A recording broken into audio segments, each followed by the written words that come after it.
আপনাদের অনেক অনেক প্রীতি এবং শুভেচ্ছা জানিয়ে শুরু করছি ৪৯তম বিসিএস এর বিষয়ভিত্তিক ক্লাস কৃষি বিজ্ঞানের নবম ক্লাস। আমি আপনাদের সাথে আছি ধীমান অধিকারী।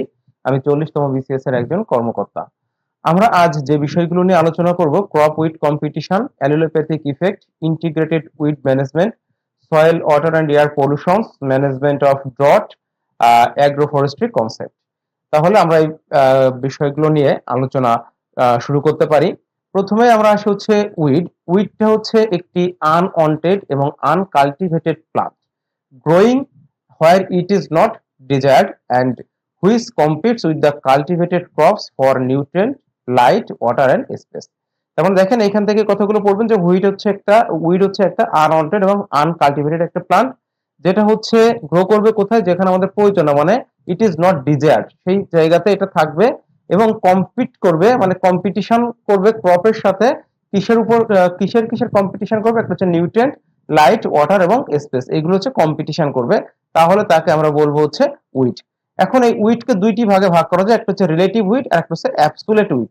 তো দেখেন রিলেটিভ উইডটা হচ্ছে যে আমার ধান ক্ষেতের ভিতরে যদি গমের কোনো গাছ উৎপন্ন হয়, তাহলে দেখেন ধান ক্ষেতের মধ্যে কিন্তু আমি গমের যে প্লান্ট, এটা কিন্তু আমি কখনোই আশা করি না। তাহলে ধানের ক্ষেতে যদি গমটা চলে আসে, তাহলে সেটা হচ্ছে কি একটা উইড।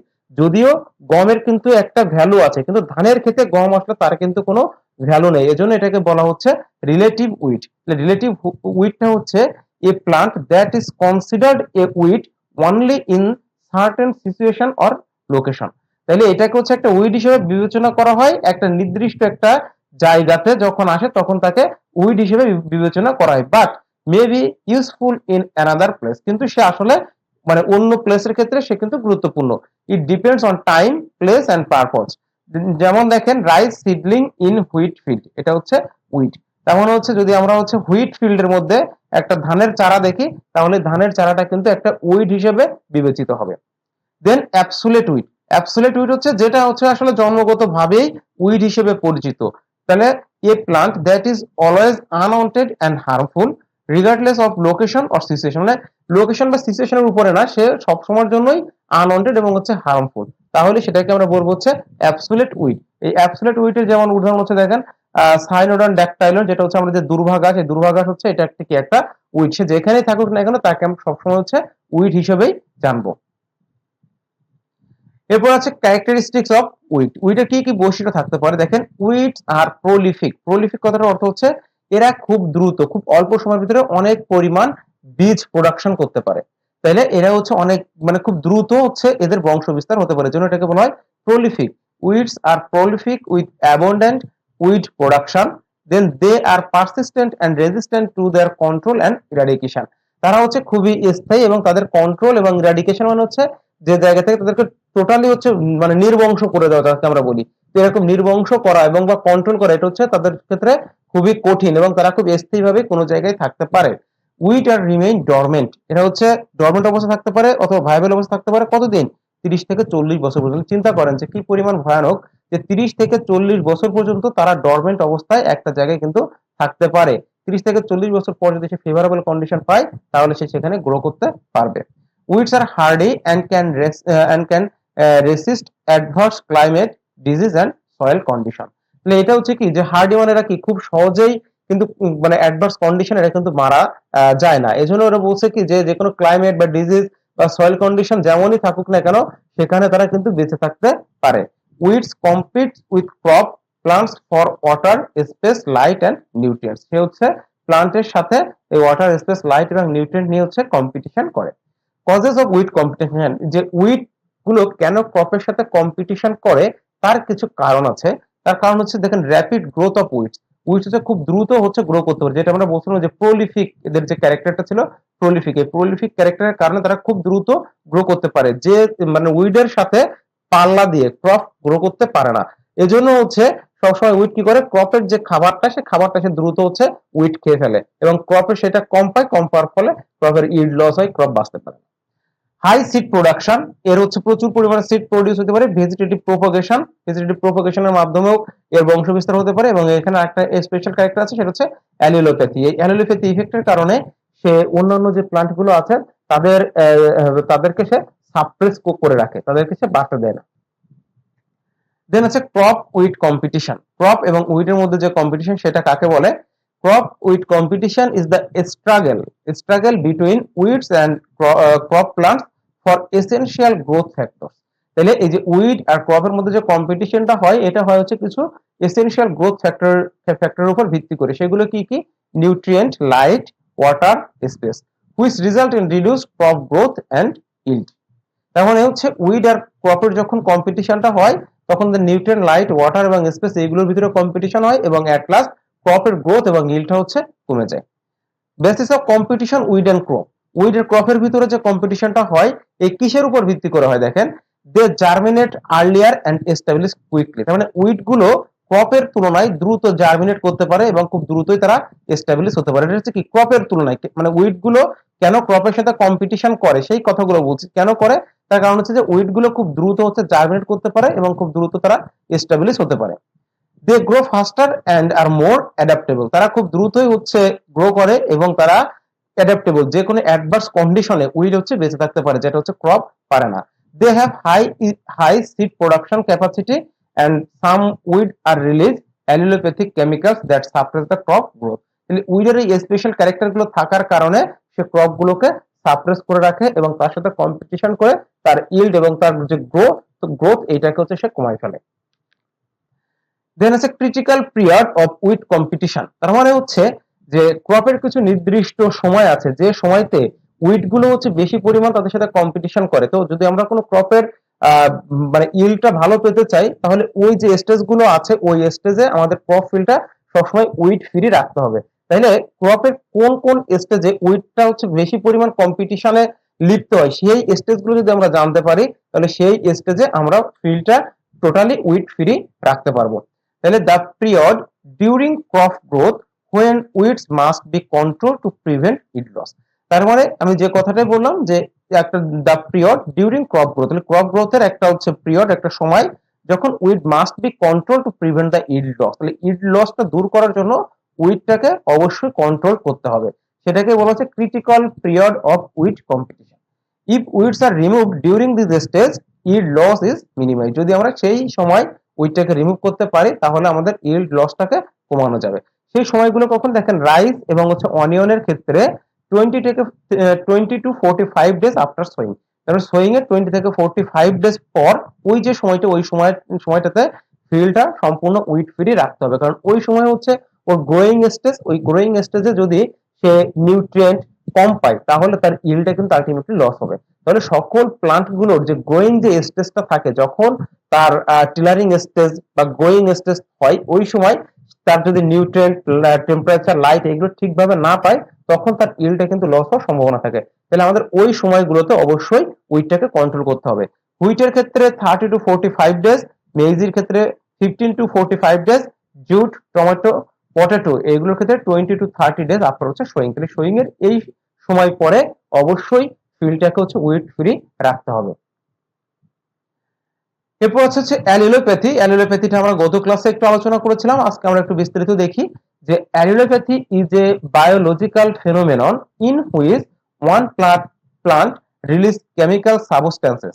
এই কেমিক্যাল সাবস্টেন্সেস কে বলা হয় হচ্ছে অ্যালিলোকেমিক্যাল। এই chemical substances into the environment that inhibit or stimulate the growth, development or germination of other plants nearby। তার মানে আমরা যদি হচ্ছে পাশাপাশি কোনো প্লান্ট থাকে অথবা হচ্ছে প্লান্ট এবং উইড থাকে, তাহলে এদের দুইজনের ভিতরে যে কোনো একজন এই অ্যালিলো কেমিক্যালস হচ্ছে সিক্রেট করে। এই অ্যালিলো কেমিক্যালসটা অন্য যে প্লান্টটা আছে সেই প্লান্টের যে গ্রোথ, সেই গ্রোথটাকে সে কমাতেও পারে অথবা হচ্ছে বাড়াতে পারে। যদিও এই অ্যালিলো কেমিক্যাল বেশিরভাগ ক্ষেত্রে নেগেটিভ ইফেক্টটাই দেয়, মানে গ্রোথটাকে হচ্ছে কমায়। তো সেই কথাটাই এখানে বলা হয়েছে যে অ্যালিলোপ্যাথিটা হচ্ছে কি? অ্যালিলোপ্যাথিটা হচ্ছে একটা বায়োলজিক্যাল ফেনোমেনন। যখন হচ্ছে একটা প্লান্ট এটা সিক্রেট করে, তখন অন্য প্লান্টের যে গ্রোথটা আছে সেই গ্রোথটা হচ্ছে ইনহিবিট হয় অথবা স্টিমুলেট হতে পারে। The chemicals can be released through roots, leaves, stems, flowers, fruits or decomposing residues। তাহলে এই অ্যালিলো কেমিক্যালস গুলো উদ্ভিদের প্রায় সকল জায়গা থেকেই সিক্রেট হতে পারে। It is an important factor in wheat crop interaction, crop rotation and agro ecosystem management। তাইলে এটা হচ্ছে এই যে অ্যালিলোপ্যাথি, এটা হচ্ছে খুবই একটা গুরুত্বপূর্ণ একটা ফ্যাক্টর। এটা হচ্ছে উইড ক্রপ ইন্টারাকশনের ক্ষেত্রে, ক্রপ রোটেশনের ক্ষেত্রে এবং এগ্রো ইকোসিস্টেম ম্যানেজমেন্টের ক্ষেত্রে এই অ্যালিলোপ্যাথি ইফেক্টটা কিন্তু খুবই গুরুত্বপূর্ণ। এখানে সংক্ষেপে হচ্ছে অ্যালিলোকেমিকালস। অ্যালিলোকেমিকালস কাকে বলছে? অ্যালিলোকেমিকালস আর সেকেন্ডারি মেটাবোলাইটস। এটা হচ্ছে সেকেন্ডারি মেটাবোলাইটস। তাহলে প্রাইমারি মেটাবোলাইটস গুলো কি কি? প্রাইমারি মেটাবোলাইটস গুলো আছে হচ্ছে এর যে স্টার্চ, প্রোটিন, যেগুলো প্লান্ট থেকে ন্যাচারালি সিক্রেট হয়, সেগুলো হচ্ছে প্রাইমারি, মানে উদ্ভিদের হচ্ছে কাজে লাগে, সেগুলো হচ্ছে প্রাইমারি, অবশ্যই গুরুত্বপূর্ণ। আর সেকেন্ডারি হচ্ছে যেগুলো উদ্ভিদের জন্য অত বেশি গুরুত্বপূর্ণ না, সেটা হচ্ছে ন্যাচারালি সিক্রেট হয়, সেগুলোকে বলা হচ্ছে সেকেন্ডারি মেটাবোলাইট। তাহলে সেকেন্ডারি মেটাবোলাইটটা হচ্ছে কি? এই অ্যালিলোকেমিকালস এটা একটা সেকেন্ডারি মেটাবোলাইট, যেটা কি করে produced by plants during the normal metabolism. মানে নরমাল মেটাবলিজমের মতনই এটা হচ্ছে প্রোডিউস হয়। Their synthesis and release depend on plant species, stage of growth and environmental condition. Allelochemicals exert their effect through the atmosphere, volatilization and through the soil leaching, exudation and decomposition. তাহলে অ্যাটমসফিয়ারে সেটা হচ্ছে ভোলাটাইলিজেশনের মাধ্যমে এবং হচ্ছে সয়েলে lynching, এক্সুডেশন এবং ডিকম্পোজিশনের মাধ্যমে এই অ্যালিলোকেমিক্যালস এর ইফেক্ট হচ্ছে ছড়াই পড়ে। এরপরে হচ্ছে যে এই যে অ্যালোপ্যাথি, এটা হচ্ছে দুই প্রকার, টু টাইপস অফ অ্যালিলোপ্যাথি। একটা হচ্ছে ট্রু অ্যালিলোপ্যাথি, একটা হচ্ছে ফাংশনাল অ্যালিলোপ্যাথি। তো এখানে দেখেন বেসিক ডিফারেন্সটা হচ্ছে ট্রু অ্যালিলোপ্যাথিটা হচ্ছে সরাসরি সে কাজ করতে পারে এবং সেটা হচ্ছে কি একটা টক্সিক একটা হচ্ছে কম্পাউন্ড।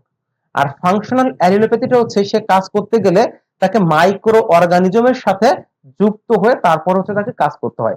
তাহলে এটা হচ্ছে মূলত হচ্ছে নন টক্সিক। হ্যাঁ, নন টক্সিক, কিন্তু এটা যখন হচ্ছে মাইক্রো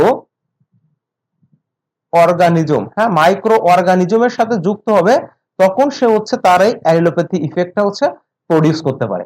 তাহলে যেটা ট্রু, সে হচ্ছে সে নিজেই সরাসরি ডিরেক্টলি তার যে টক্সিক যে কম্পাউন্ড আছে সেটা হচ্ছে রিলিজ করতে পারে।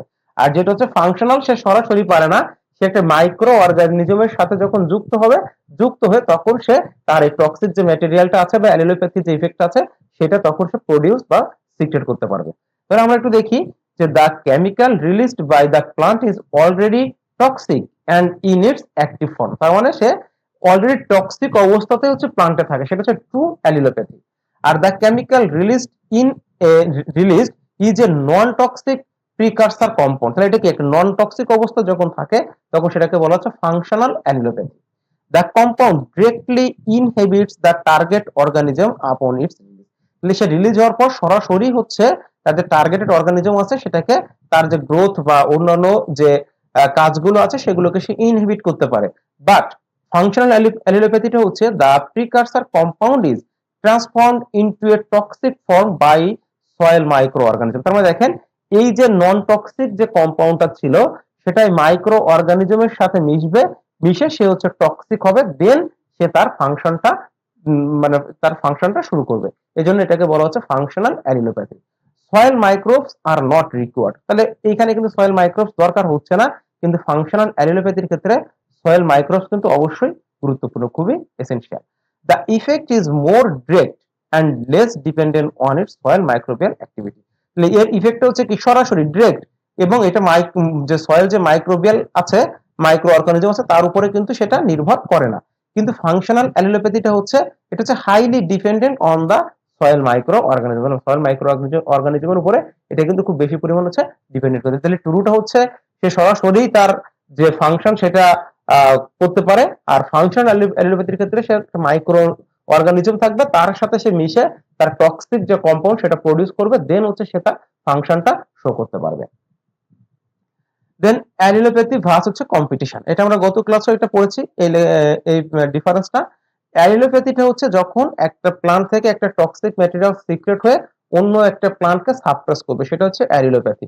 আর কম্পিটিশনটা হচ্ছে যখন দুইটা প্লান্টের ভিতরে তার যে লাইট, ওয়াটার এবং নিউট্রিয়েন্ট আছে এইগুলোর হচ্ছে কম্পিটিশন হবে। একজন যদি বেশি পরিমাণে লাইট, ওয়াটার, নিউট্রিয়েন্ট এইগুলো খেয়ে ফেলে তাহলে আরেকজনের ঘাটতি হবে, সেই ঘাটতির কারণে তার গ্রোথটা হচ্ছে কমে যেতে পারে বা সে আলটিমেটলি মারা যেতে পারে। এটা হচ্ছে কম্পিটিশন। আর অ্যালিলোপ্যাথি হচ্ছে কি সরাসরি একটা টক্সিক ম্যাটেরিয়াল প্রডিউস করবে, করে সেটার মাধ্যমেই অন্য প্লান্টের গ্রোথ বা তার ইল্ডটাকে হচ্ছে কমাই ফেলবে। আমরা এটা একবার একটু পড়ি যে interaction where one plant release chemical substances. আর কম্পিটিশনটা হচ্ছে interaction where two or more plants compete for the same resources.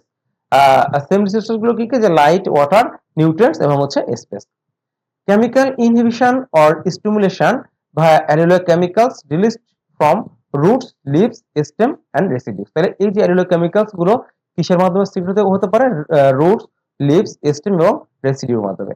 R resource based, এগুলো হচ্ছে রিসোর্স বেসড, মানে কম্পিটিশনটা হতে পারে দেখেন physical competition for light, water, nutrients, carbon dioxide and space. এখানে হচ্ছে ফিজিক্যাল কম্পিটিশন হয়, আর এখানে হচ্ছে এর যে অ্যালিলোকেমিক্যালস গুলো রুট, লিভস এগুলোর মাধ্যমে হচ্ছে সিক্রেট হয়ে থাকে।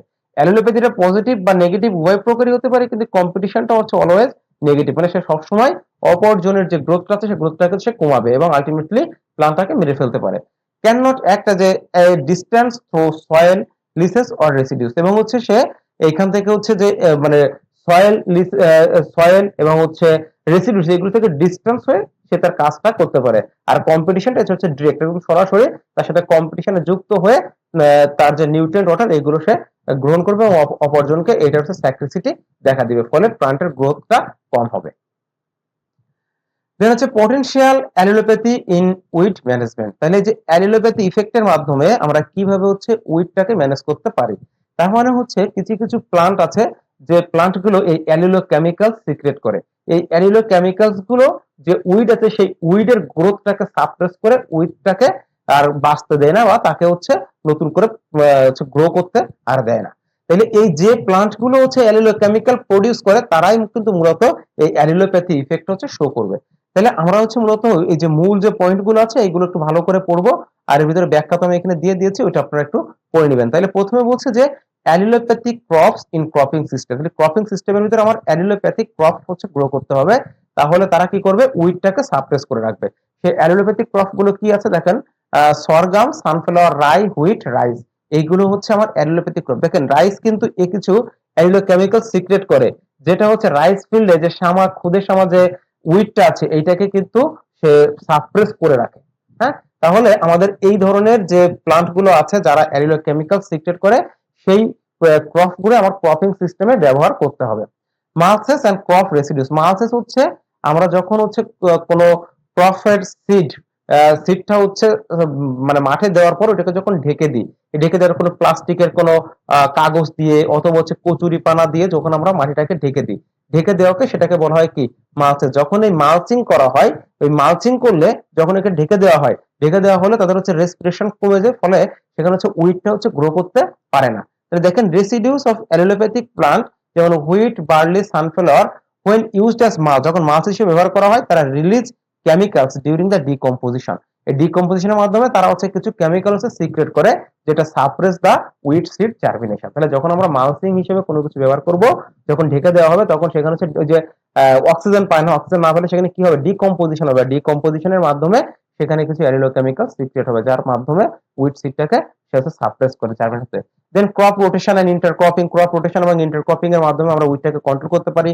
ন্যাচারাল বায়ো হার্বিসাইড, কিছু ন্যাচারাল বায়ো হার্বিসাইড আছে, যেমন দেখেন যে নিম, নিমটাকে যদি হচ্ছে নিমের পাতা, এই নিমের পাতা থেকে নিমের রসটা যদি আমরা ব্যবহার করি সেটা হচ্ছে আমার ন্যাচারাল বায়ো হার্বিসাইড হিসেবে ব্যবহার করা হয়, ওর মাধ্যমে বিভিন্ন ধরনের উইডটাকে কন্ট্রোল করা যায়। তাহলে নিম আছে, ইউক্যালিপটাস, পার্থেনিয়াম, সরগাম, এগুলো হচ্ছে আমার হচ্ছে ন্যাচারাল বায়ো হার্বিসাইড হিসেবে ব্যবহার করা হয়। এগুলো হচ্ছে ওয়াটারটাকে এক্সট্রাক্ট করে। তাহলে এখানে কি বুঝলাম, যে এক্সট্রাক্ট অফ অ্যালিলোপ্যাথিক প্লান্ট, সেই প্লান্ট গুলো কি, neem, eucalyptus, parthenium, sorghum, can be formulated as natural herbicide. তাহলে এইগুলো হচ্ছে ন্যাচারাল হার্বিসাইড হিসেবে কাজ করে, কারণ এগুলো কিছু অ্যালিলোকেমিক্যাল সিক্রেট করে, অ্যালিলোকেমিক্যাল সিক্রেট করলে সে আশপাশের উইড গুলোকে গ্রো করতে দেয় না। Sustainable weed management. Sustainable weed ম্যানেজমেন্টটা হচ্ছে allelopathy is species specific so it can be targeted. তার মানে হচ্ছে যে অ্যালোপ্যাথি ইফেক্ট এটা কিন্তু এক এক স্পেসিসে এক এক রকম হয়, তাইলে এটা কিন্তু আমার কি স্পেসিস স্পেসিফিক হয়। এজন্য আমরা এখানে কি করতে পারি, সাস্টেনেবল উইড ম্যানেজমেন্টের ক্ষেত্রে আমরা যে IWM মানে ইন্টিগ্রেটেড উইড ম্যানেজমেন্টের মাধ্যমে আমরা এগুলোকে কন্ট্রোল করতে পারি। কন্ট্রোল করলে আমি যদি এখানে ধরেন হচ্ছে আমার যে বায়োলজিক্যাল কন্ট্রোল আছে, কেমিক্যাল কন্ট্রোল আছে, ফিজিক্যাল কন্ট্রোল আছে, এই সবগুলোকে যখন আমি মিলায়ে আমি উইডটাকে কন্ট্রোল করব তখন সেটা হবে কি সাস্টেইনেবল উইড ম্যানেজমেন্ট। তাহলে আমরা এই যে potential of allelopathy in weed management, আমরা কিভাবে অ্যালিলোপ্যাথি ইফেক্টের মাধ্যমে উইড গুলোকে ম্যানেজ করতে পারি সেই পয়েন্টগুলো এখান থেকে একটু মুখস্থ করতে হবে। এরপরে আমরা আলাদাভাবে একটু অ্যালিলো কেমিক্যাল সম্পর্কে একটু হচ্ছে জেনে আসি যে অ্যালিলো কেমিক্যাল গুলো কি। আমরা আগেই বলেছি এটা হচ্ছে একটা সেকেন্ডারি মেটাবোলাইট যেটা produced by plants that influence the germination, growth and survival of other plants. Then they are not essential for plant metabolism, মানে প্লান্ট মেটাবলিজম সেটা জন্য খুব গুরুত্বপূর্ণ না, but play a major role in plant to plant interaction. এটা হচ্ছে যে মানে প্লান্টের নিজের জন্য যে খুব গুরুত্বপূর্ণ তেমন না, কিন্তু এটা হচ্ছে প্লান্ট টু প্লান্ট ইন্টারাকশনের ক্ষেত্রে গুরুত্বপূর্ণ। যেমন উইড আর ক্রপের ভিতরে যে ইন্টারাকশনটা আছে, সেই ইন্টারাকশনের ক্ষেত্রে কিন্তু অ্যালিলো কেমিক্যালটা খুবই গুরুত্বপূর্ণ। কিছু অ্যালিলো কেমিক্যালস কম্পাউন্ড আছে যেগুলো নামে আমি এখানে দিয়েছি, এটা খুবই গুরুত্বপূর্ণ, এটা হচ্ছে মুখস্থ করবেন। যেমন ফেনোলিক্স, অ্যালকোলয়েডস, টার্পিনয়েডস, ফ্লাভিনয়েডস, সায়ানোজেনিক কম্পাউন্ড এন্ড গ্লুকোসায়ানোলেটস। এবং এইগুলো কোথায় কোথায় পাওয়া যায়, যেমন অ্যালকোলয়েডসটা হচ্ছে মরফিন, ক্যাফেইন, নিকোটিন, নিকোটিন থাকে তামাকে, ক্যাফেইন থাকে হচ্ছে কফিতে, তাহলে সেখানে হচ্ছে কি অ্যালকোলয়েডস গুলো, এই অ্যালকোলয়েডস যে অ্যালিলো কেমিক্যালস এটা পাওয়া যায়। এটা কি করে, এটা যে উইডের গ্রোথটাকে সারফেস করে। যে টার্পিনয়েডস পাওয়া যায় হচ্ছে আমার যে সরগাম আছে, ইউক্যালিপটাস আছে, এখানে পাওয়া যায়। ফ্লাভিনয়েডস, ফ্লাভিনয়েডস পাওয়া যায় হচ্ছে অ্যান্থোসায়ানিন। তাহলে এই যে অ্যালিলো কেমিক্যালস গুলো আছে সেটা কোন কোন ক্রপের ক্ষেত্রে পাওয়া যায় সেটা হচ্ছে আপনাদের মুখস্থ করতে হবে। দেন হচ্ছে এই যে অ্যালিলো কেমিক্যালস গুলো, এগুলো হচ্ছে লো মলিকুলার ওয়েট কম্পাউন্ড এবং এগুলো রিলিজড হয় কোন জায়গা থেকে, দেখেন প্লান্টের প্রায় সকল জায়গা থেকে এগুলো রিলিজড হয়ে থাকে। যেমন root, leaf, leaf chaps, volatilization, decomposition of residues, মানে এইগুলো হচ্ছে আমার বিভিন্ন ভাবে এগুলো হচ্ছে রিলিজড হতে পারে। দেন হচ্ছে এগুলোর কাজ কি, effect cell division, photosynthesis, respiration, respiration, water and nutrient uptake and enzyme activity. Then last লাইনটা হচ্ছে এদের কাজটা কি, অ্যালিলো কেমিক্যালস এর কাজগুলো কি, এটা কোন জায়গা থেকে রিলিজ হয়, অ্যালিলো কেমিক্যালস গুলোর নাম। তাহলে এই স্লাইডটা কিন্তু আমার খুবই গুরুত্বপূর্ণ, এই স্লাইডটা হচ্ছে একটু ভালো করে আপনারা হচ্ছে পড়বেন। দেন আছে অ্যালিলো কেমিক্যালস ইন পেস্ট কন্ট্রোল। এই যে অ্যালিলো কেমিক্যালস গুলো কিভাবে বিভিন্ন ধরনের পেস্টকে কন্ট্রোল করতে পারে।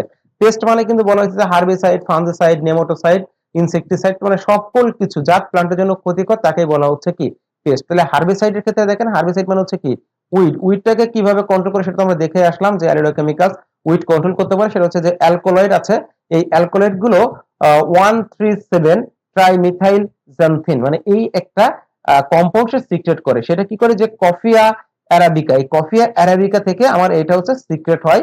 এবং এটা কি করে, inhibit the germination of Amaranthus. Amaranthus যে উইডটা আছে, এই অ্যামারান্থাস উইডের জার্মিনেশনটাকে হচ্ছে ইনহিবিট করে। তাহলে আমাদের প্রথমে যেটা সেটা হচ্ছে কেমিক্যালের নাম, দেন আছে যে কেমিক্যালটা কোন জায়গা থেকে সিক্রেট হয় এবং এই যে কেমিক্যালটা, এই কেমিক্যালটা হচ্ছে কি কাজ করে। ঠিক একই রকম ভাবে দেখেন ফাঙ্গিসাইড, ফাঙ্গিসাইড হচ্ছে প্রোটোক্যাটাসিক অ্যাসিড এন্ড দা ক্যাটাকোল। এটা হচ্ছে কোন জায়গা থেকে আসে, অনিয়ন থেকে এটা সিক্রেট হয় বা অনিয়ন থেকে এটা তৈরি করা হয়। দেন ইনহেবিট দা হচ্ছে কোলিলিট্রিকাম ইনফেকশন। তাহলে এই যে উইডটা আছে, এই কোলিলিট্রিক আমি যে উইড, এই উইডটা যে ফাঙ্গাসটা আছে, এই ক্লোরিট্রিকাম যে ফাঙ্গাসটা আছে, ফাঙ্গাসের ইনফেকশনটাকে ইনহিবিট করে। ঠিক একই রকম ভাবে হচ্ছে নেমাটোসাইডের ক্ষেত্রে এক্সিডিউস, বিভিন্ন ধরনের যে প্লান্ট এক্সিডিউস আছে, যেমন হচ্ছে যে সিসাম, এই সিসাম থেকে যে এক্সিডিউট গুলো আসে সেটা কি করা হয়, ইনহিবিট দা মিলিডোগাইনি ডেভেলপমেন্ট। তাহলে হচ্ছে যে নেমাটোড গুলোতে সেই নেমাটোডের ডেভেলপমেন্টটাকে বাধা প্রদান করে।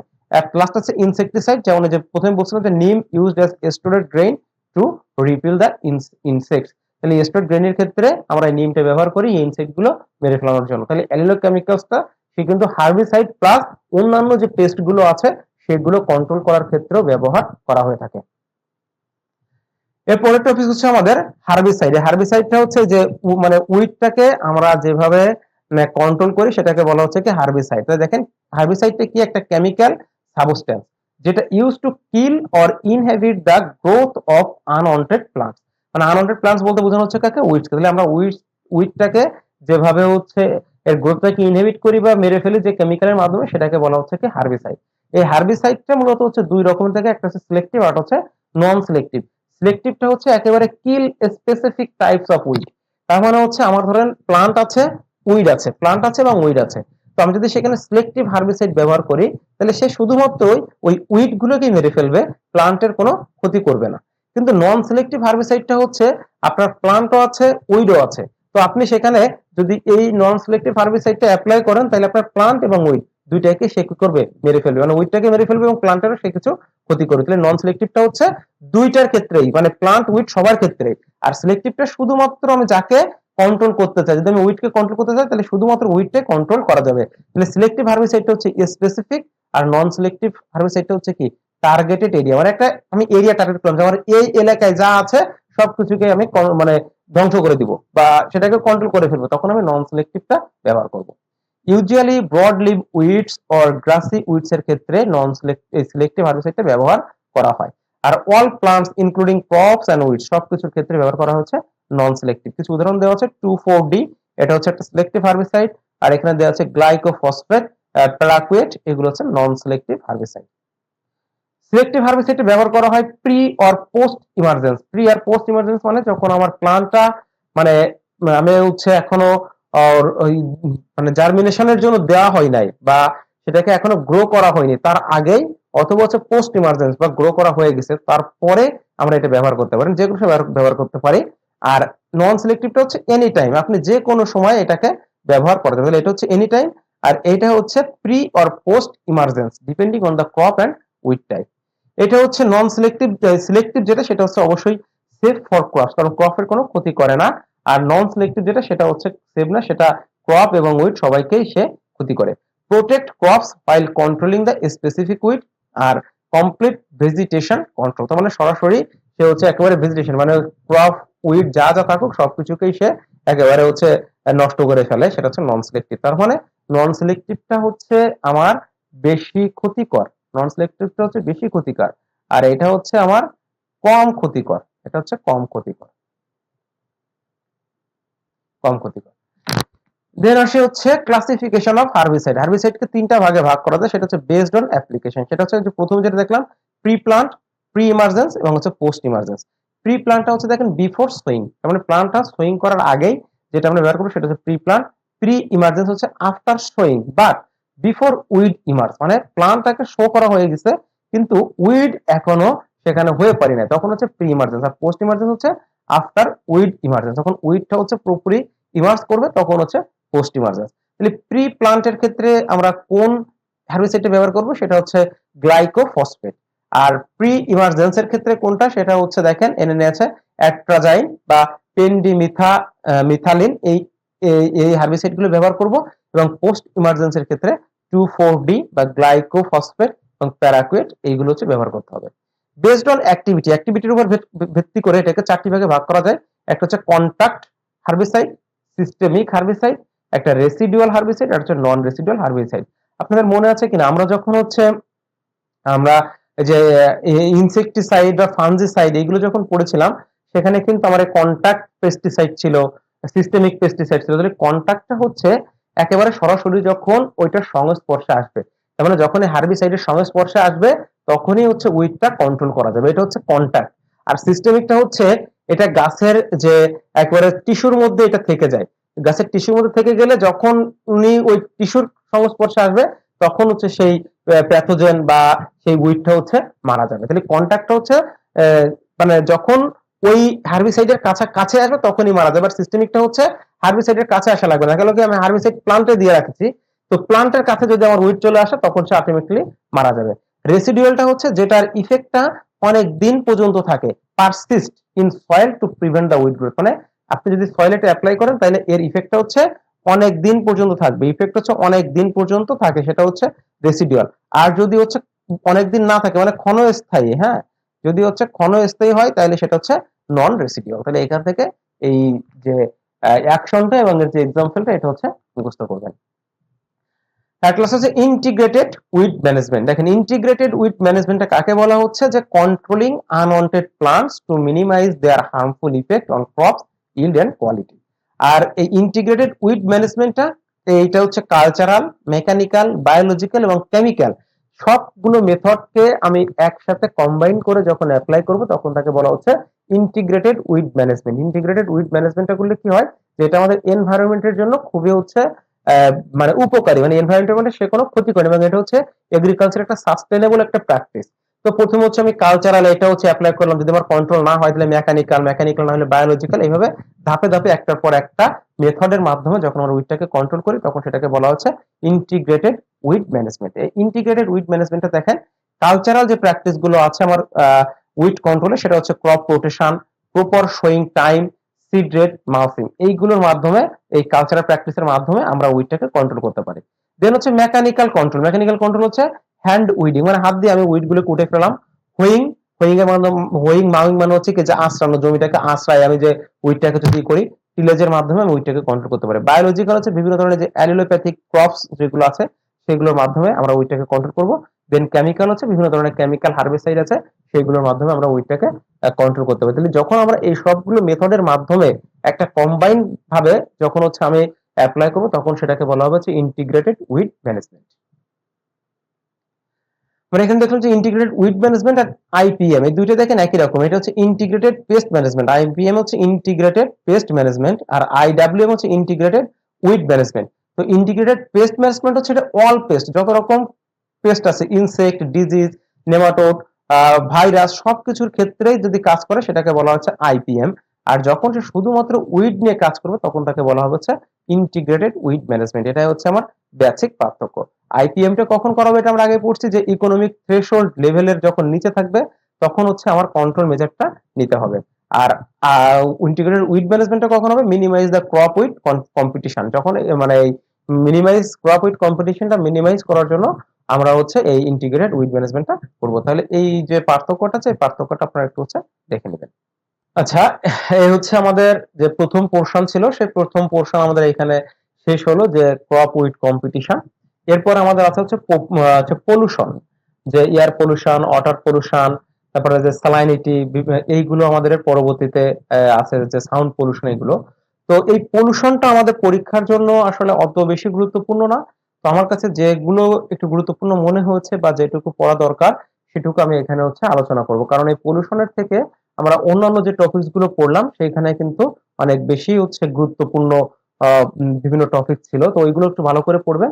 আর পলিউশনের ক্ষেত্রে আমি এখানে মোটামুটি যা যা পড়তে হবে আমি স্লাইডে অ্যাড করে দিয়েছি, আপনারা স্লাইড দেখে দেখে হচ্ছে পড়ে নেন। আর আমি তো এখন কিছু হচ্ছে আলোচনা করব যেগুলো বোঝানোর মতো এবং যেগুলো হচ্ছে কি গুরুত্বপূর্ণ।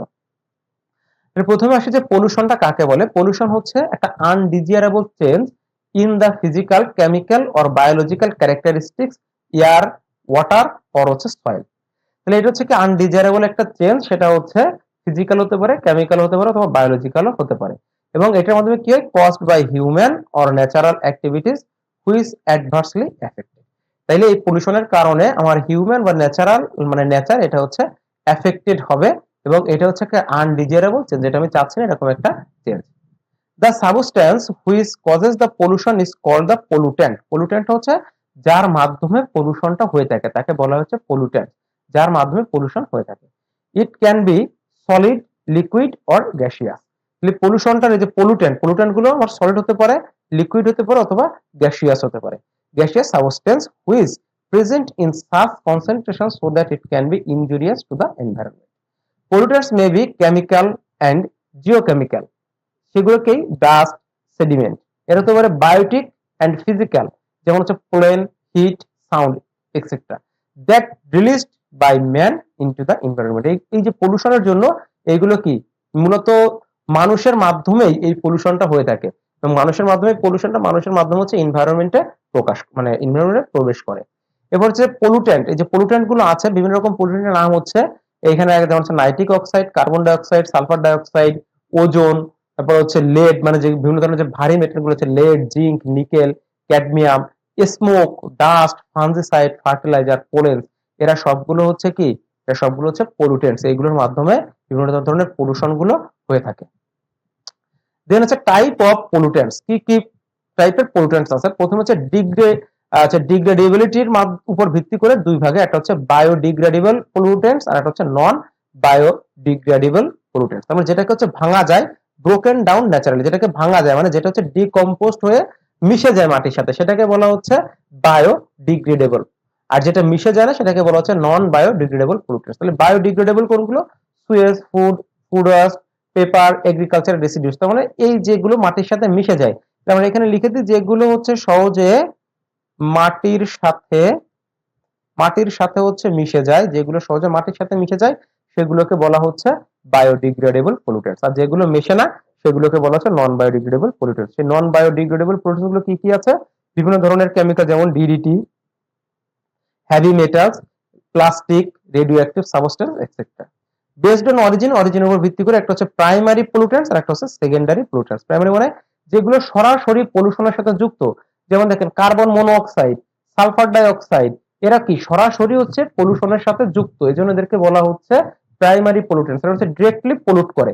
আর সেকেন্ডারি হচ্ছে কি সরাসরি পলিউশনের সাথে যুক্ত না, এরা হচ্ছে বিভিন্ন মাধ্যমে, যেমন দেখেন এই যে কার্বন মনোঅক্সাইড এর সাথে অক্সিজেন যুক্ত হয়ে তৈরি হচ্ছে কি কার্বন ডাইঅক্সাইড, কার্বন ডাইঅক্সাইড কি একটা সেকেন্ডারি পলিউটেন্টস। ঠিক একই রকম ভাবে এই যে অ্যাসিড রেইন, অ্যাসিড রেইনের ক্ষেত্রে কি হচ্ছে, এই যে পানি এবং বাতাসের সাথে সালফার ডাইঅক্সাইড আছে, এই দুটো একসাথে মিশে আমার একটা অ্যাসিড তৈরি করছে, তাহলে এটা কি আমার হচ্ছে সেকেন্ডারি পলিউটেন্টস, মানে সরাসরি না, এটা হচ্ছে মানে বিভিন্ন মাধ্যমে এসে আমাকে মানে পরিবেশটাকে ক্ষতি করছে, সেটাকে বলা হচ্ছে সেকেন্ডারি পলিউটেন্টস। এখন দেখেন পলিউশনের ভিতরে আমরা হচ্ছে মূলত যে এয়ার পলিউশন, তারপর হচ্ছে আমার soil pollution, sound pollution, water pollution, বিভিন্ন যে পলিউশন গুলো আছে এইগুলো একটা কম্বাইন করে একটা শক তৈরি করে দিয়েছি, সেটা লাস্টে দেওয়া আছে। এই শকটা হচ্ছে মূলত আমরা পড়বো। এছাড়া বিভিন্ন পলিউশনের ভিতরে কিছু গুরুত্বপূর্ণ বিষয় আছে, যেমন দেখেন আমি এখানে দিচ্ছি বিওডি আর সিওডি। এই বিওডি আর সিওডি দিয়ে হচ্ছে আমার এখানে হচ্ছে যে পানি দূষণের মাত্রা নির্ণয় করা হয়, মানে একটা পানি দূষণ মানে পানিটা কি ভালো আছে নাকি খারাপ আছে, এটা হচ্ছে বিওডি এবং সিওডি এর মাধ্যমে হচ্ছে বোঝা যায়। এবং এই বিওডি এবং সিওডি এটা কিন্তু খুবই গুরুত্বপূর্ণ। বিওডি তে হয় হচ্ছে বায়োকেমিক্যাল অক্সিজেন ডিমান্ড, আর সিওডি তে হয় হচ্ছে কেমিক্যাল অক্সিজেন ডিমান্ড। অনেকে দেখবেন এরকম বলবে যে বিওডি মানে বায়োলজিক্যাল অক্সিজেন ডিমান্ড, কিন্তু না, এটা হচ্ছে বায়োকেমিক্যাল অক্সিজেন ডিমান্ড, আর একটা হচ্ছে কেমিক্যাল অক্সিজেন ডিমান্ড। যেটা হচ্ছে বায়োকেমিক্যাল মানে বিওডি, সেটা দেখেন amount of oxygen required by microorganism to decompose the organic matter in water। তার মানে দেখেন আমি যদি বিওডি আর সিওডি আপনাকে একটু বুঝাই দিই, তাহলে আপনি পার্থক্যগুলো খুব সহজে মুখস্থ করতে পারবেন। ধরেন আমার হচ্ছে এই একটা পুকুর আছে, হ্যাঁ, এই পুকুরে আমার ধরেন পানি আছে হচ্ছে 10 লিটার, 10 লিটার হচ্ছে আমার কি আছে পানি আছে, 10টার পানি আছে। এখন এই 10 লিটার পানির মধ্যে আমার কি মানে পানিটা মধ্যে কিনে তৈরি হয় অক্সিজেন। এখন এই 10 লিটারের মধ্যে ধরলাম, আপনাদের বোঝানোর স্বার্থে বললাম এখানে হচ্ছে 10 কেজি অক্সিজেন আছে, 10 কেজি অক্সিজেন আছে বোঝানোর স্বার্থে। এই 10 কেজি অক্সিজেনের মাধ্যমে এক 1000, হ্যাঁ 1000 হচ্ছে যে অর্গানিজম, 1000 অর্গানিজম হচ্ছে ভালোভাবে টিকে থাকতে পারে। তার মানে কি যে 10 কেজি অক্সিজেন দিয়ে 1000 অর্গানিজম সে ভালোভাবে তার যে কার্যকলাপ সেইগুলো হচ্ছে কি চালাতে পারে। এখন কোনো কারণে যদি এই অর্গানিজমের পরিমাণ আমার 1500 হয়ে যায়, কিন্তু অক্সিজেন যদি 10 কেজি থাকে, তাহলে 1500 অর্গানিজমের জন্য কি 10 কেজি অক্সিজেন কি সাফিসিয়েন্ট? সাফিসিয়েন্ট না। তার মানে কি তখন তারা তাদের যে ফাংশন গুলো সেটা কিন্তু সঠিকভাবে করতে পারবে না। তাহলে করতে না পারলে তখন কি হবে, মাইক্রো অর্গানিজম গুলো কি মারা যাবে।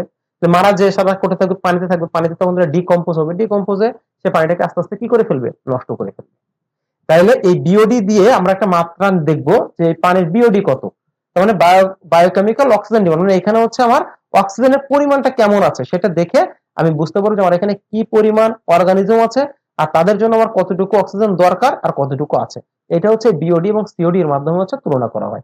বিওডি এটা হচ্ছে বায়োকেমিক্যাল একটা মেথড, এটা হচ্ছে কেমিক্যাল একটা মেথড।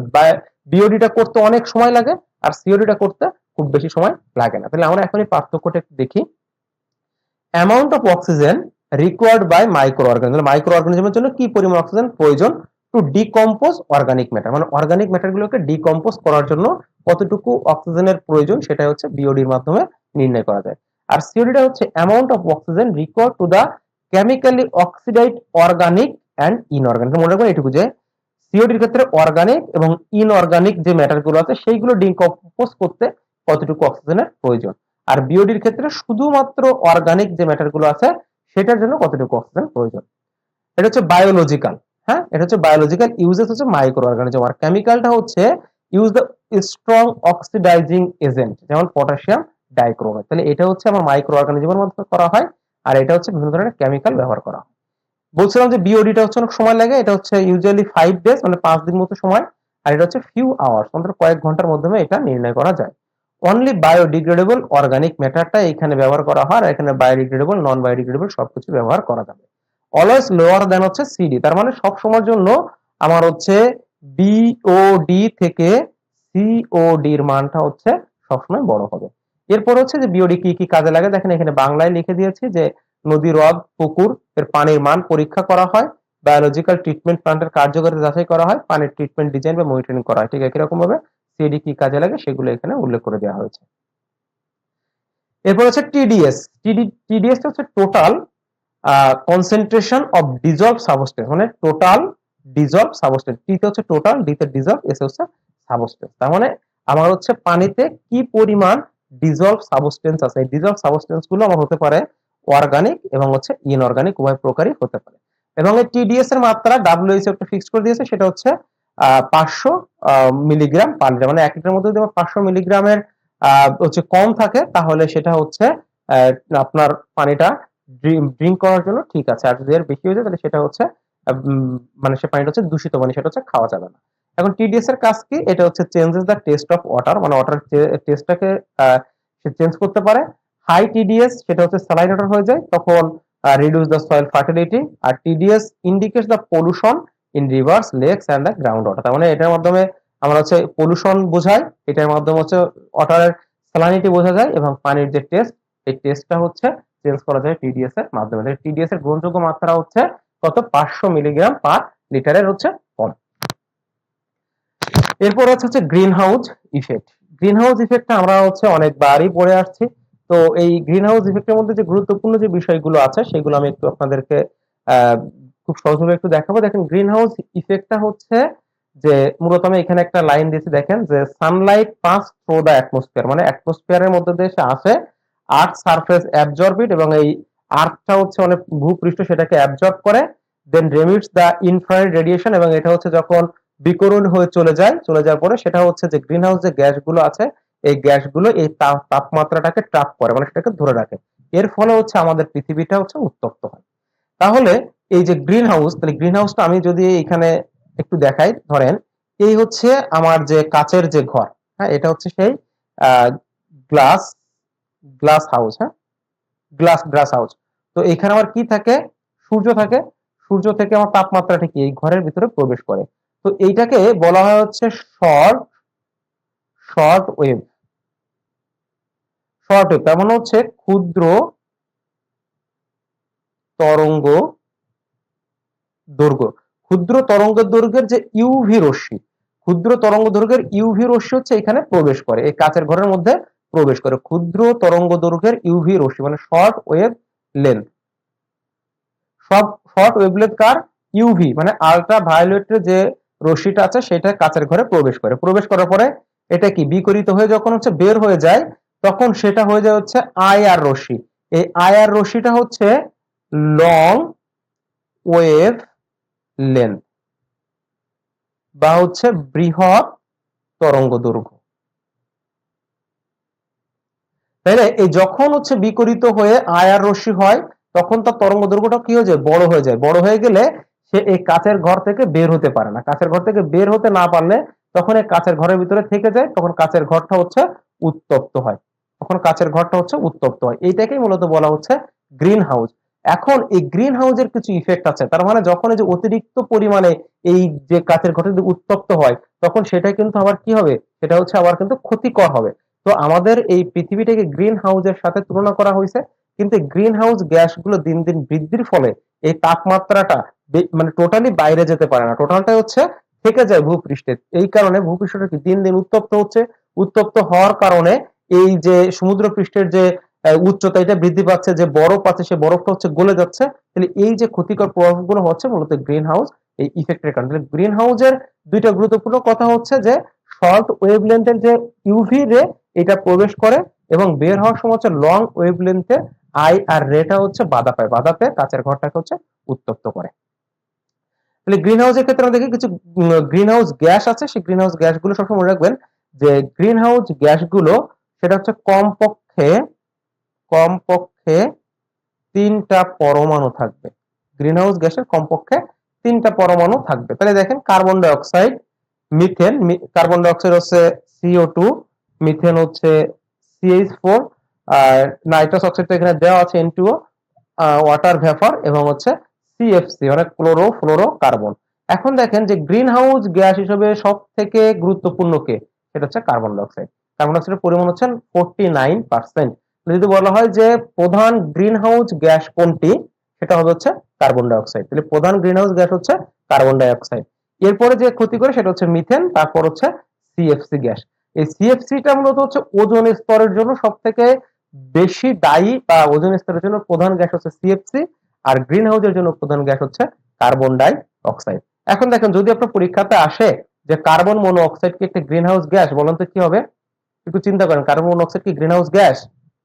কার্বন মনো অক্সাইড কিন্তু গ্রিন হাউস গ্যাস নয়। আমি বলছিলাম কি কমপক্ষে 3টা পরমাণু থাকতে হবে। কার্বন মনো অক্সাইডের মধ্যে কয়টা পরমাণু আছে? 2টা। এই কার্বন মনো অক্সাইডটা কিন্তু সরাসরি গ্রিন হাউস গ্যাস না। এই কার্বন মনো অক্সাইডের সাথে আরো একটা অক্সিজেন যুক্ত হয়ে কার্বন ডাই অক্সাইড তৈরি করে, তখন সে হচ্ছে গ্রিন হাউস গ্যাস হিসেবে কাজ করে।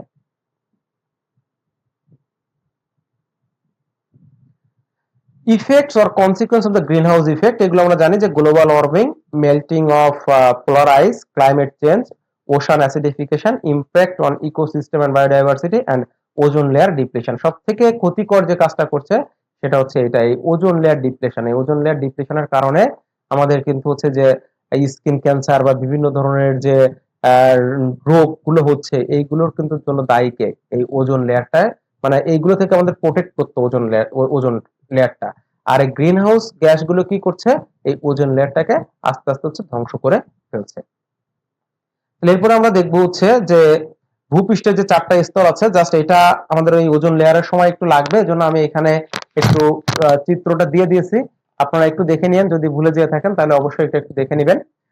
তাহলে এখানে আমরা একটু শুধু দেখি যে এখানে 4টা স্তর থাকে। একটা হচ্ছে ট্রোপোস্ফিয়ার, হ্যাঁ, একটা হচ্ছে ট্রোপোস্ফিয়ার, একটা হচ্ছে স্ট্রাটোস্ফিয়ার, মেসোস্ফিয়ার, আর একটা হচ্ছে থার্মোস্ফিয়ার বা ionosphere.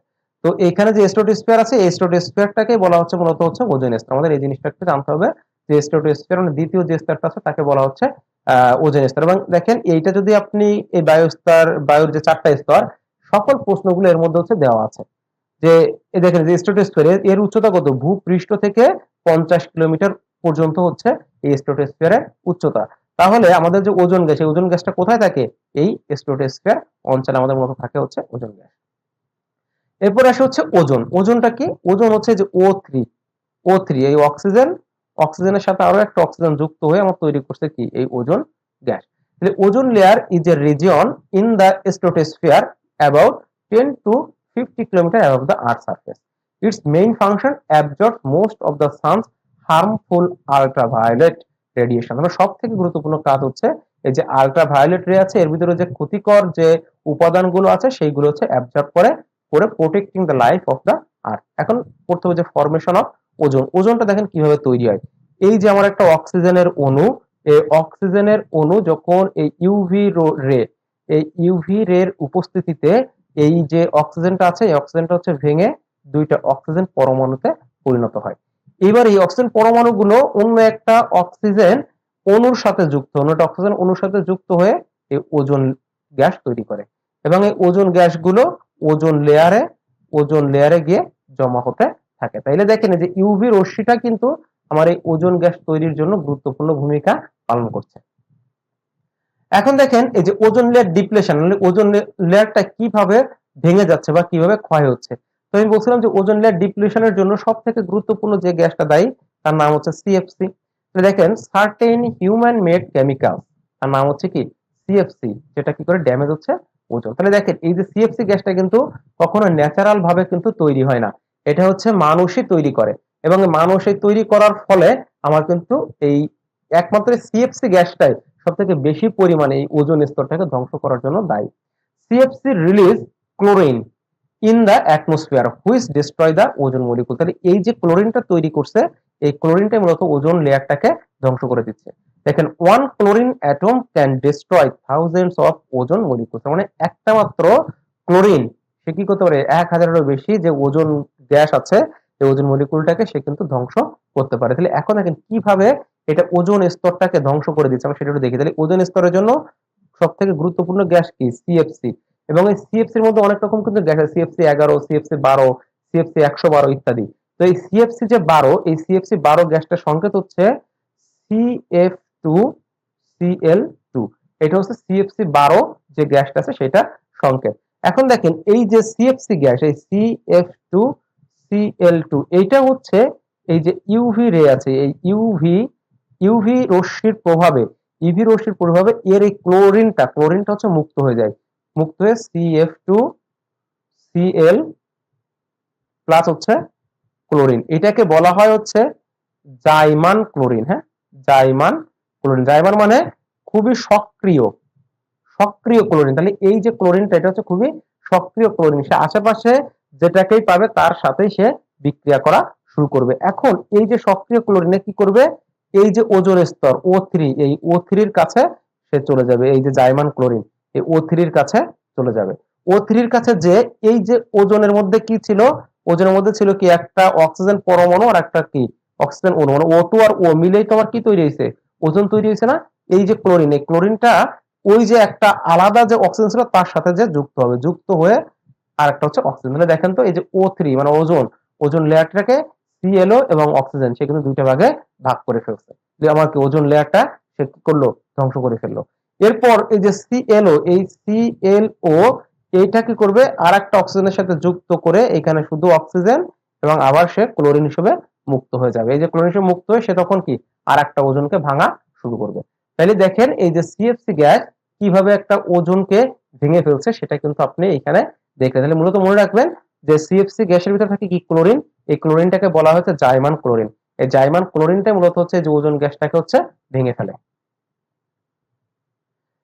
Beneficial effect of ozone layer, মানে ওজোন লেয়ারের কি কি ভালো দিক আছে সেটা, আর harmful effect of ozone layer. ভালো দিকগুলো তো আমরা জানি যে সে হচ্ছে যে ইউভি যে রেডিয়েশন আছে এর ভিতরে যে ক্ষতিকর যে প্রভাবগুলো আছে সেগুলোকে সে সেকে, মানে এটা হচ্ছে কি একটা ছাঁকনি হিসেবে কাজ করে, ছাঁকনি, ক্ষতিকর প্রভাবগুলোকে সে ভূপৃষ্ঠে আসতে দেয় না, আর হচ্ছে ভালোগুলোকে সে সেকে ভালোগুলোকে আমাদের ভূপৃষ্ঠে হচ্ছে পাঠায় দেয়।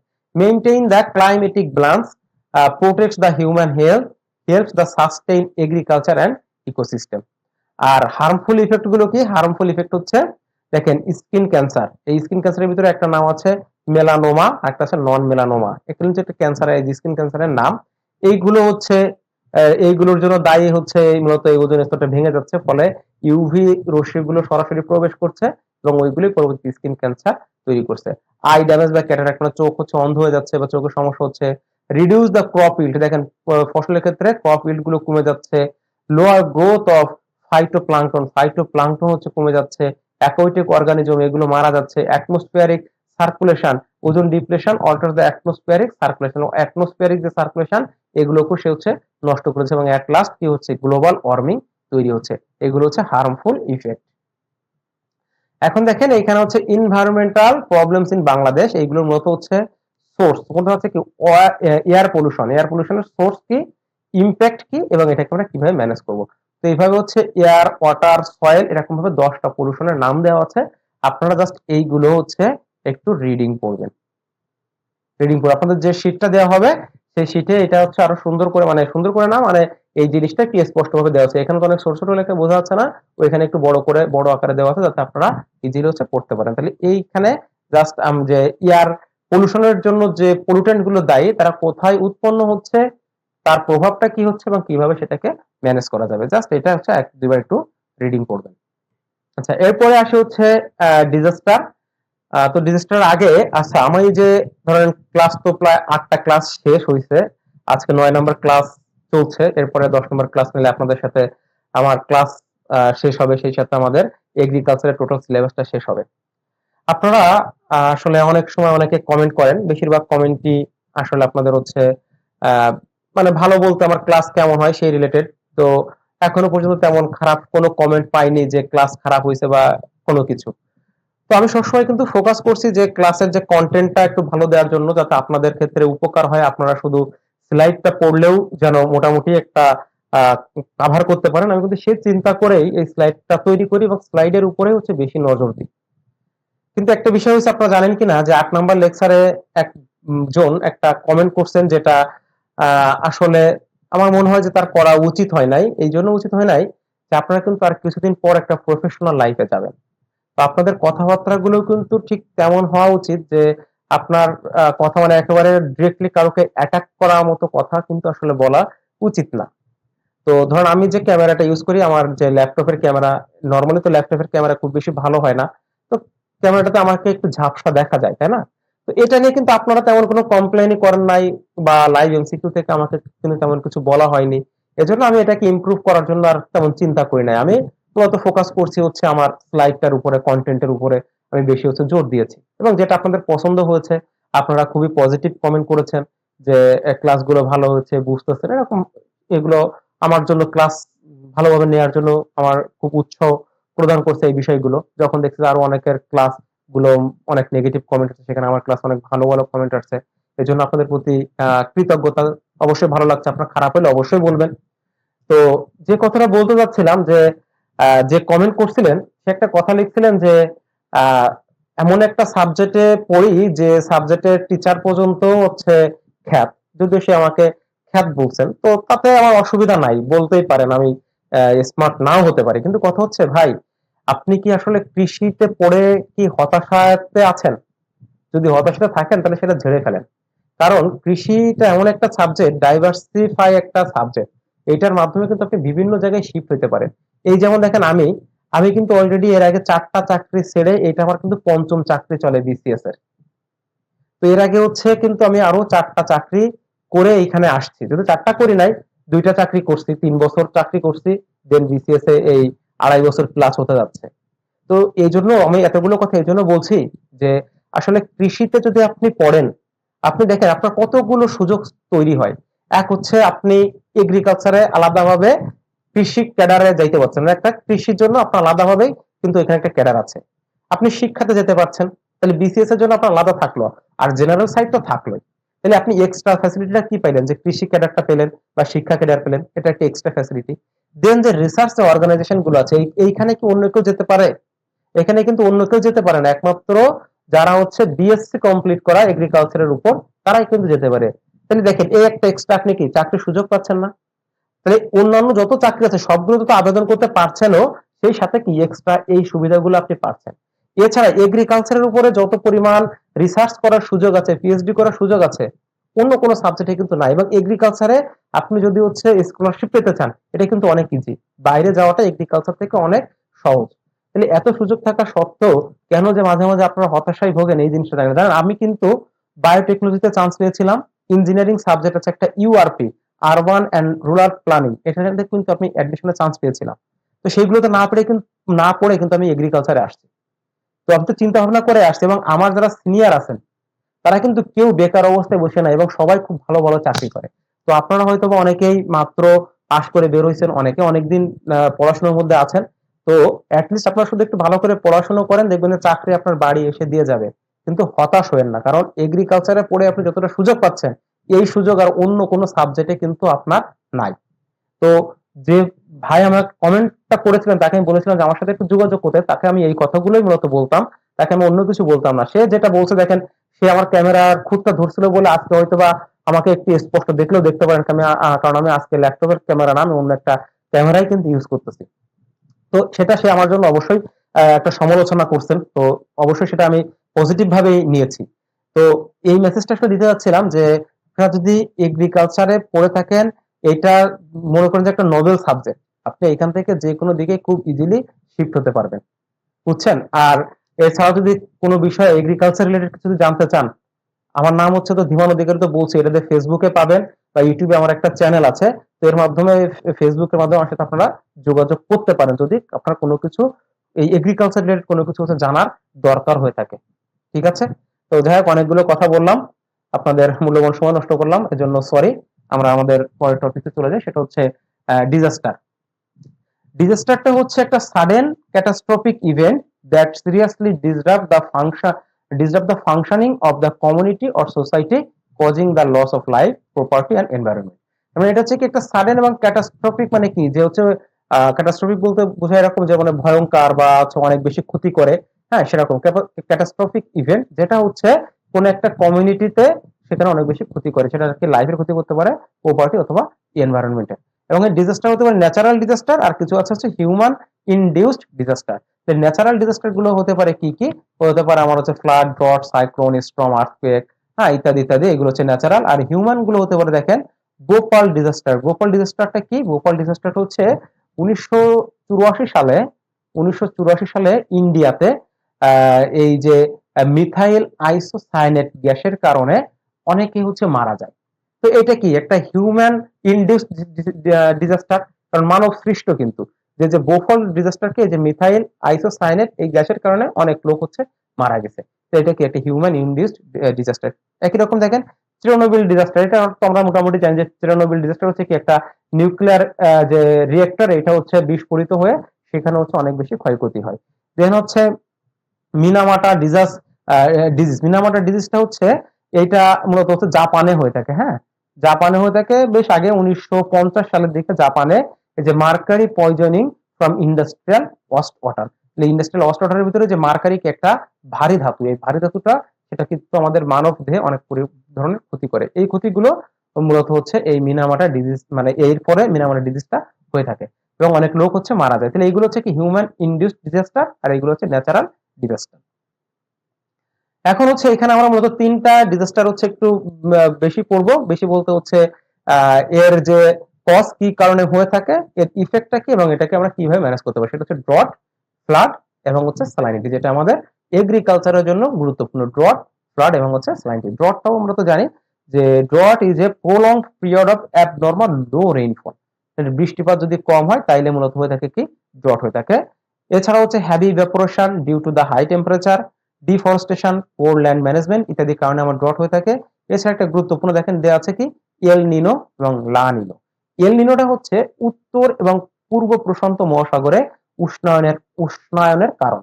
তার মানে আপনার উত্তর এবং পূর্ব মহাসাগরে উষ্ণায়নের কারণে ওই অঞ্চলগুলোতে আমার প্রচুর পরিমাণ হচ্ছে বৃষ্টিপাত হয় এবং এর যে উল্টা আমাদের যে ভারতীয় উপমহাদেশে বা এই এশিয়া মহাদেশে এখানে হচ্ছে খরা তৈরি হয়, ড্রট হয়। সেটা হচ্ছে কিসের কারণে? এই যে এল নিনোর কারণে। আর লা নিনোটা হচ্ছে উত্তর পূর্ব প্রশান্ত মহাসাগরে জল যখন শীতল হয়, এখানে যখন হচ্ছে শীতলে তখন ওই অঞ্চলের দিকে হচ্ছে খরা হয় এবং আমাদের এই এশিয়া মহাদেশের দিকে তখন প্রচুর পরিমাণ হচ্ছে বৃষ্টিপাত হয়। তাহলে এই যে এল নিনোর কারণে মূলত হচ্ছে ড্রটটা হয়ে থাকে, মানে আমাদের এই প্রান্তে এল নিনোর কারণে ড্রট হয়ে থাকে। আর হচ্ছে লা নিনোর কারণে আমাদের হচ্ছে যে দক্ষিণ প্রান্ত, এই দক্ষিণ প্রান্ত হচ্ছে ড্রট হয়ে থাকে। ইফেক্ট অফ এগ্রিকালচার, এগুলো তো আমরা ইজি কিছু বিষয়, এগুলো তো আমরা জানি যে ড্রটের কারণে কি হয়ে থাকে, যে crop failure due to the water scarcity, reduce the soil moisture, increased pest disease, decline the livestock productivity, soil degradation and আচ্ছা ডিসার্টিফিকেশন। আচ্ছা ডিসার্টিফিকেশনটা কি? ডিসার্টিফিকেশনটা হচ্ছে যে যখন হচ্ছে আপনার ফার্টাইল ফার্টাইল ল্যান্ড, হ্যাঁ ফার্টাইল ল্যান্ড হচ্ছে বিকাম বিকাম হচ্ছে ডিজার্ট, এটাকে বলা হয় হচ্ছে ডিসার্টিফিকেশন। ডিসার্টিফিকেশন হচ্ছে যখন আমার ফার্টাইল ল্যান্ড গুলো হচ্ছে মরুভূমিতে পরিণত হয়, তখন তার নাম হচ্ছে ডিসার্টিফিকেশন। ম্যানেজমেন্ট কিভাবে ম্যানেজ করা যাবে? অবশ্যই ড্রট রেজিস্ট্যান্স ক্রপ ভ্যারাইটি আমার ব্যবহার করতে হবে, এফিসিয়েন্ট ইরিগেশন দিতে হবে, mulching two reduce the evaporation, water harvesting মানে হচ্ছে আশেপাশে আমার পুকুর বা হচ্ছে নদ নদী, হ্যাঁ কুয়া, এগুলো রাখতে হবে, ক্রপিং প্যাটার্ন এগুলো ব্যবহার করতে হবে, ড্রট ফরকাস্টিং এবং আর্লি ওয়ার্নিং সিস্টেম। ড্রট ফরকাস্টিংটা শুনে সেই অনুযায়ী আমার ক্রপ হচ্ছে প্রডিউস করতে হবে। দেন হচ্ছে ফ্লাড। ফ্লাডটা হচ্ছে এক্সেসিভ এন্ড কন্টিনিউয়াস রেইনফল, এটা হচ্ছে মূলত ড্রটের উল্টোটা। এটা হচ্ছে river overflow due to the poor drainage and glacier melting, dam failure or poor water management, cyclone storm, তারপর হচ্ছে ইনক্রসমেন্ট অফ হচ্ছে ফ্লাড প্লেন, মানে যখন হচ্ছে সমতল ভূমিগুলো যখন হচ্ছে পানিতে তলায় যায়, এই সকল কারণে আমার ফ্লাড গুলো হতে পারে। Effect of agriculture, water logging condition যখন থাকে তখন ওই রুট গুলো সেখান থেকে হচ্ছে নিউট্রিয়েন্ট গুলো মানে নিতে পারে না, ফলে গাছটা হচ্ছে মারা যায়। সয়েল ইরোশন এবং loss of top soil, top সয়েলেই কিন্তু আমার মূলত কি নিউট্রিয়েন্ট গুলো সবকিছুই থাকে। তো এই ফ্লাডিং এর কারণে টপ সয়েলটা ধুয়ে যায়, ধুয়ে গেলে আমার যে সয়েলটা থাকে সেটা কিন্তু মানে ফার্টিলিটি তার হচ্ছে নষ্ট হয়ে যায়। সিল্ট ডিপ্লেশনের মাধ্যমে সয়েলের যে টেক্সচার এটা নষ্ট হয়ে যায়, লাইভ স্টক ডেথ লস ইত্যাদি হয়।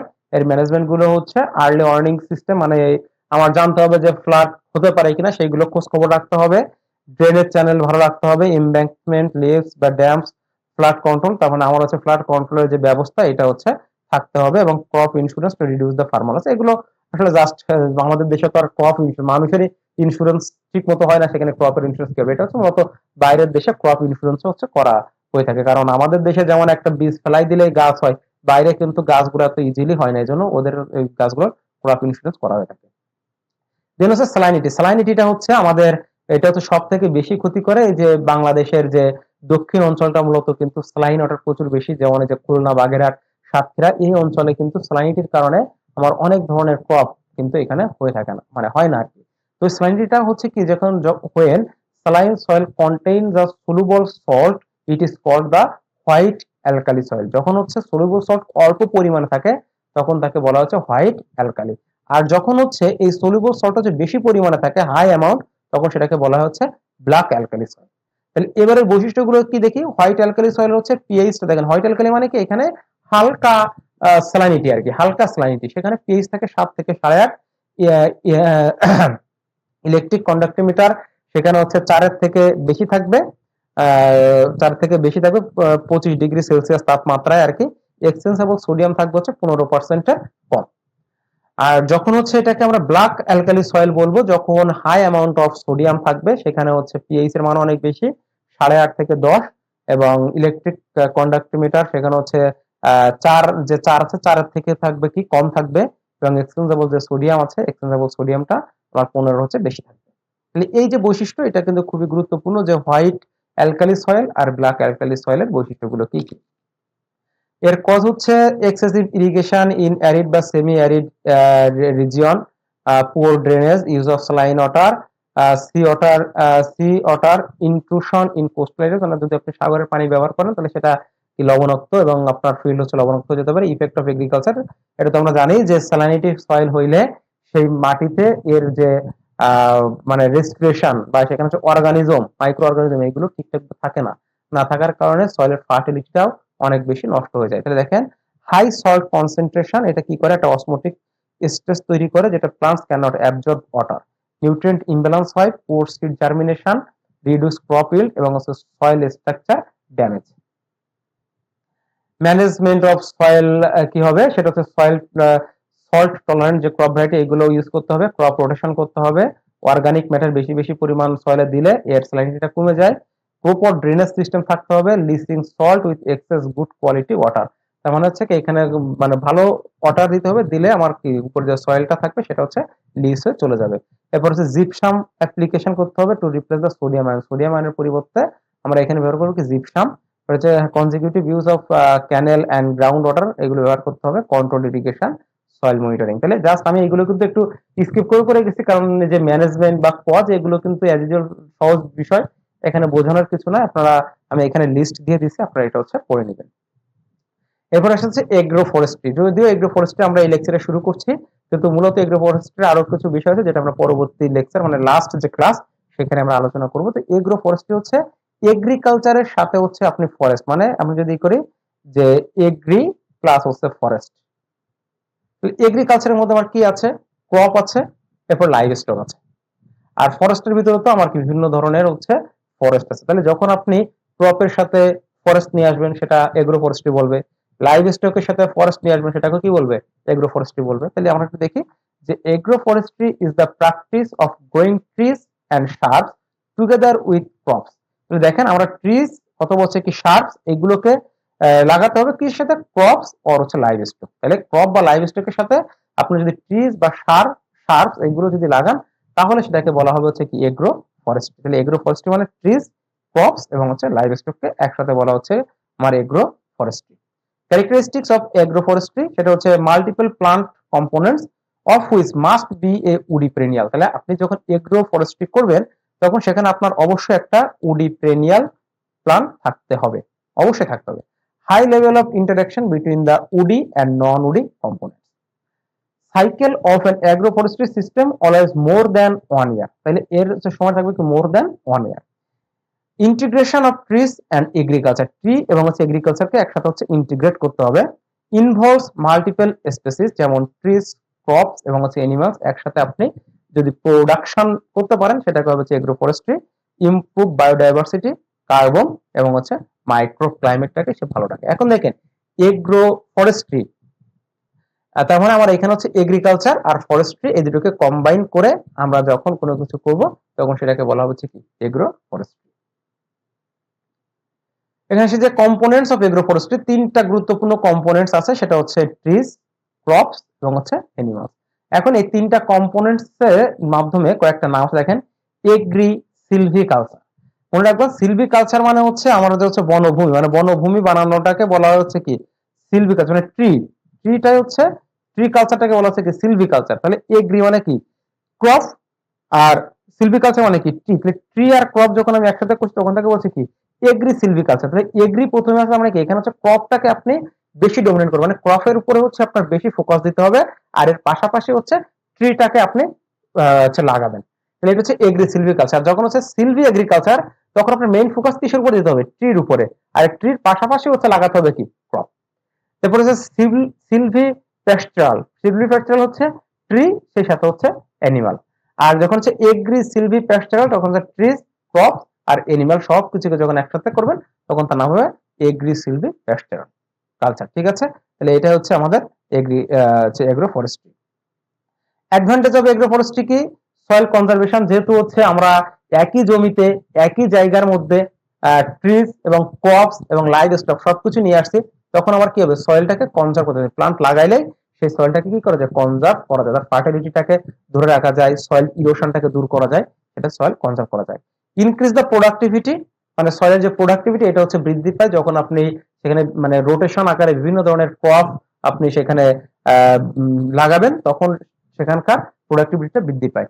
ইকোনমিক বেনিফিট বৃদ্ধি পায়, environmental protection, water conservation, fodder and fuel supply, sustainability and climate mitigation.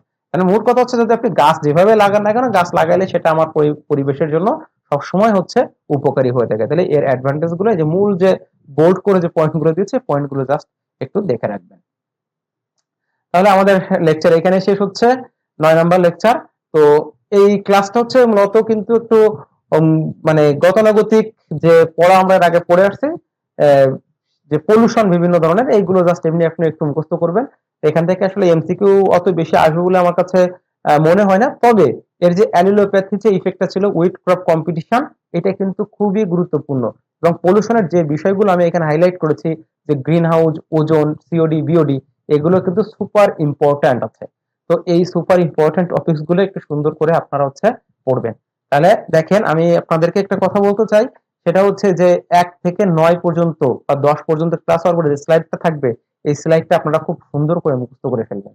এখান থেকে দেখবেন যে আপনার অধিকাংশ কোশ্চেন আপনি এখানে পাচ্ছেন। ঠিক আছে, তো এই স্লাইড এবং যে পরীক্ষা দিচ্ছেন, পরীক্ষা দেন আর না দেন, যে কোশ্চেন গুলো আছে এই কোশ্চেন গুলো মুখস্থ করবেন, দেখবেন যে আপনার সাবজেক্টিভ নিয়ে আর চিন্তা করা লাগবে না। তো যাই হোক, আমরা এখানে ক্লাস শেষ করছি। আপনারা সবাই ভালো থাকবেন, সুস্থ থাকবেন এবং সবাই বেশি বেশি করে পড়াশোনা করেন।